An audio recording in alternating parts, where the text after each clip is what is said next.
product was given to me to give my honest opinion on, and I'm going to showcase putting 2 bowling balls in here to show you guys how roomy it is, plus putting bowling shoes, and also pretty smooth. I'm gonna give it a rolling test to see how smooth it is. So here, you open it. Here's the first bowling ball. Here is the second bowling ball. And then you secure it like this. You close it.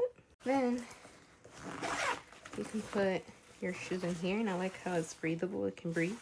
And here you can fit pretty big shoes, and I got some shoes that aren't mine as an example of how good it can fit.